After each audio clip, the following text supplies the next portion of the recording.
श्रीकरणी माता के पिता मेहाजी जो किनिया शाखा के चारण थे और उनको मेहाजी मांगलिया से यह सुवाप नामक गांव मिला था जो कि जोधपुर जिले के फलोदी तहसील में स्थित है। और मेहाजी को सुवाप गांव मिलने से पहले इस गांव को सुवा ब्राह्मण की ढाणी के नाम से जानते थे और इसके बाद मेहाजी ने इस गांव का नाम बदलकर सुवाप रखा था और इसी गांव में मां करणी का जन्म भी हुआ था। और मेहाजी का विवाह बाड़मेर के जिले बालोतरा के पास आडाना व आसाड़ा नामक एक प्राचीन गांव के स्वामी माडा आड़ा के पुत्र चकलू आड़ा की पुत्री देवल देवी के साथ हुआ था और यह विवाह विक्रम संवत 1422 व 23 के आसपास हुआ था। और देवल देवी को चारण जाति में मां शक्ति का अवतार भी माना जाता है और देवल देवी के गर्भ से मेहाजी को एक एक करके 5 पुत्रियां हुई और एक भी पुत्र न होने के कारण मेहाजी सदैव उदास रहा करते थे। और एक दिन उन्होंने मां आदि शक्ति देवी हिंगलाज की यात्रा की जो पाकिस्तान के बलूचिस्तान में स्थित है और कहा जाता है कि मां भगवती श्री हिंगलाज माता ने उनकी श्रद्धा एवं भक्ति से प्रसन्न होकर उन्हें दर्शन दिया और वर मांगने को कहा। मेहाजी ने हिंगलाज मां को प्रणाम कर प्रार्थना की और कहा कि मैं चाहता हूं कि मेरा भी वंश आगे बढ़े। तब मां हिंगलाज ने तथास्तु कहकर अंतर ध्यान हो गई और उसके बाद उनकी धर्मपत्नी देवल देवी को गर्भ प्राप्त हुआ। लेकिन इस बार मेहाजी को पुत्र प्राप्ति की पूर्ण आशा थी, इसलिए प्रसूति काल के निकट आने पर उन्होंने मोड़ी मूलानी और आंखा ईदानी नाम की 2 दाइयों को देवल देवी की सेवा में लगा दिया। और 10 महीने होने पर भी मां करणी का जन्म नहीं हुआ और प्रतीक्षा करते करते 10 महीने छोड़कर 12 व 15 महीने भी समाप्त हो गए थे। इससे परिवार के सभी सदस्यों को चिंता होने लगी और अंत में दाई आंखा ईदानी यह कहकर चली गई कि मैंने आज तक ऐसा जन्म नहीं देखा, न जाने शिशु कब जन्म लेगा। लेकिन वहीं दूसरी दाई मोड़ी मुलानी देवल देवी की सेवा करती रही और इसी चिंता में 20वां महीना भी बीत गया और माता को और भी अधिक चिंता होने लगी। तो एक रात्रि को देवल देवी को स्वप्न में साक्षात मां दुर्गा ने दर्शन दिया और कहा कि धैर्य रख, मैं 1 महीने बाद निज इच्छा से तुम्हारी कोख से जन्म लूंगी और आंखा ईदानी ने मेरी उपेक्षा की है, अतः वह कभी पुत्र सुख नहीं देखेगी तथा मोड़ी मूलानी को सर्वत्र सम्मान प्राप्त होगा क्योंकि उसने मेरी तन मन से सेवा की है।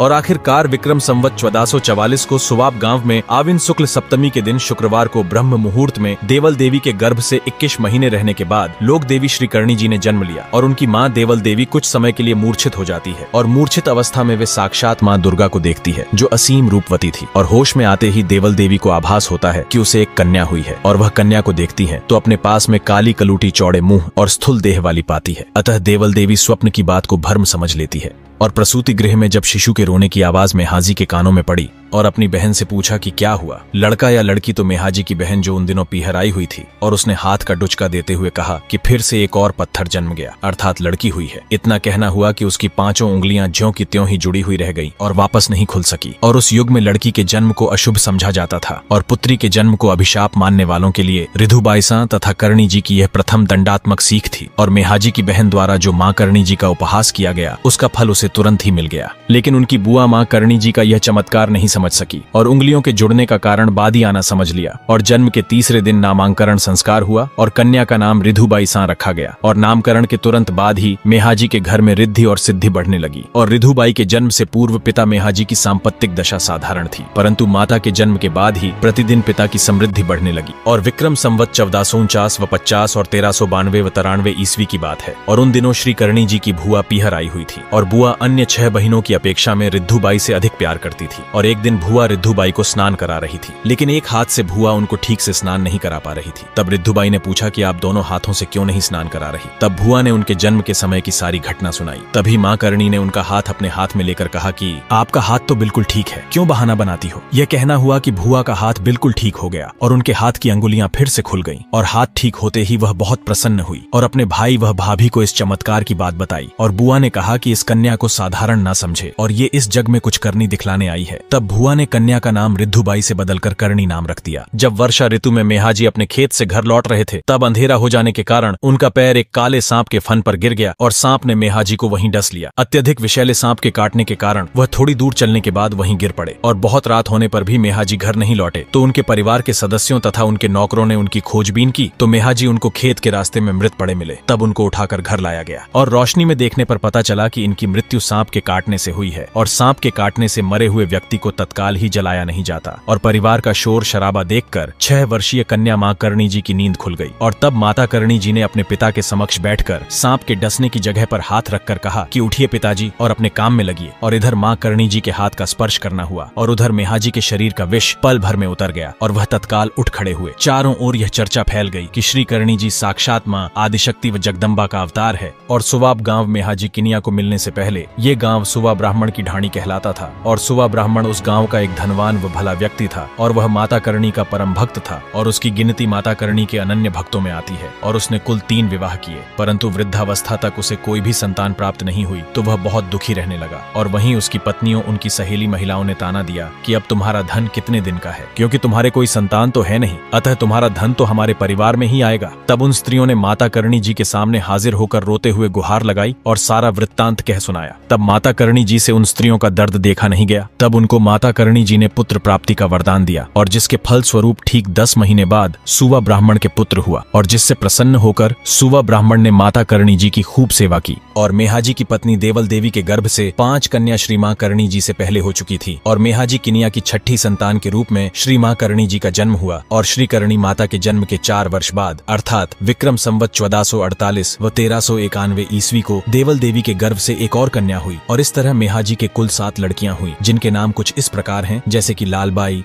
फूलबाई, केसरबाई, गेदाबाई, लालबाई, गुलाबबाई, रिद्धुबाई तथा श्री करणी जी सहित यह 7 ही कन्या चारण जाति में शक्ति का अवतार मानी जाती है और इन देवियों की सारे संसार में खूब मान्यता है। अगर आप कभी देशनौक करणी माता मंदिर गए हैं तो माता के मुख्य मंदिर के पास ही में बना आपने ये छोटा मंदिर अवश्य देखा होगा। ये मंदिर देख के आपके मन में भी सवाल अवश्य आता होगा कि ये मंदिर किसका है। अगर आप नहीं जानते तो आपको बता दें, इसमें लगी 7 देवी की प्रतिमा है, जिसमें माँ करणी एवं उनके साथ उनकी 6 बहनें हैं, जिन्हें माँ शक्ति का अवतार माना गया है। और माता करणी जी की बहन श्री लालबाई माता का जन्म विक्रम संवत 1424 को हुआ था। कारण यह था कि श्री किशोर सिंह जी के अनुसार श्री करणी जी के जन्म के समय में लालबाईसा की उम्र 20 वर्ष थी और इनका जन्म स्थान प्राचीन गांव आड़ाना ही होगा। कारण यह था कि प्राचीन समय में महिला की प्रसूति व जन्म पीहर में ही होता था। श्री लालबाई और फूलबाई माता का मुख्य मंदिर चित्तौड़गढ़ शहर के पास चंदेरिया रेलवे स्टेशन से 3 किलोमीटर की दूरी पर भीलवाड़ा और चित्तौड़गढ़ मार्ग पर शक्तावतों के ठिकाने पुठोली में स्थित है। और मंदिर में लालबाई और फूलबाई की मूर्ति के साथ उनके भाई सातल जी की भी मूर्ति स्थित है। चैत्र एवं आश्विन नवरात्रों में यहाँ श्रद्धालुओं का आना जाना लगा रहता है और शक्तावत राजपूतों के अलावा अन्य जाति के लोग भी दर्शन के लिए दूर दूर से आते हैं। लेकिन मां करणी के सच्चे भक्त ही चैनल को सब्सक्राइब कर कमेंट में जय मां करणी जरूर लिखें।